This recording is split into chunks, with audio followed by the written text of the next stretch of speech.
Le ministre des Infrastructures, des Transports terrestres et aériens a procédé ce vendredi avec ses équipes à la visite de chantier de construction de l'autoroute Dakar-Tivaouane-Saint-Louis s'étendant sur 200 km. Cette nouvelle autoroute est destinée à relier plusieurs pôles de développement et à devenir un moteur économique majeur une fois réalisée. La journée d'aujourd'hui, elle est très fructueuse, elle est pleine de renseignements, pleine d'espoir, avec beaucoup d'optimisme sur ce grand projet qui est la réalisation de l'autoroute Dakar-Tivaouane-Saint-Louis. Une autoroute qui sera moderne, une autoroute qui sera bonifiée par un élément important qui est la vidéosurveillance, qui a été évoqué lors des États généraux des transports publics, mais une autoroute dont le financement a été ingénieux.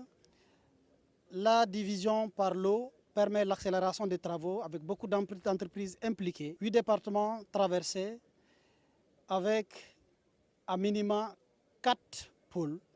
Le pôle de Dakar, de Thiès, celui du centre Louga et le pôle du Nord. Et le défi que le chef de l'État, son Excellence Bassirou Diomaye Diakhar Faye, nous a fixé, c'est d'assurer la connectivité des différents pôles.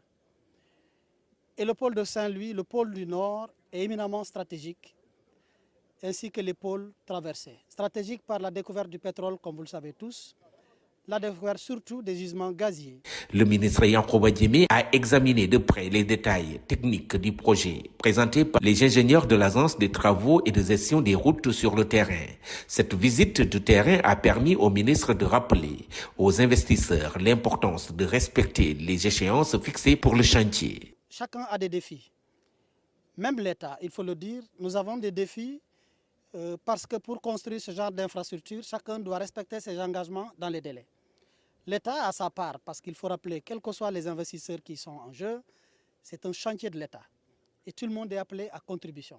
Le ministre a également profité de cette occasion pour encourager les entreprises impliquées dans le projet à mettre en avant une approche responsable envers les populations à travers la responsabilité sociétale des entreprises. Oui, ils ne sont pas des philanthropes, ils sont là pour la recherche du bénéfice, mais il faut qu'on sache que c'est l'argent du contribuable in fine qui leur permet d'avoir du bénéfice.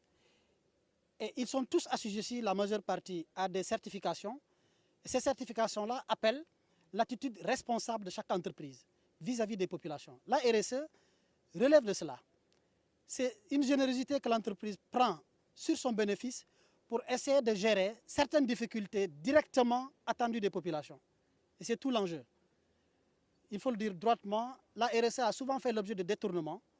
Souvent l'entreprise fait, souvent elle ne fait pas comme il faut, parce qu'elle sait que derrière,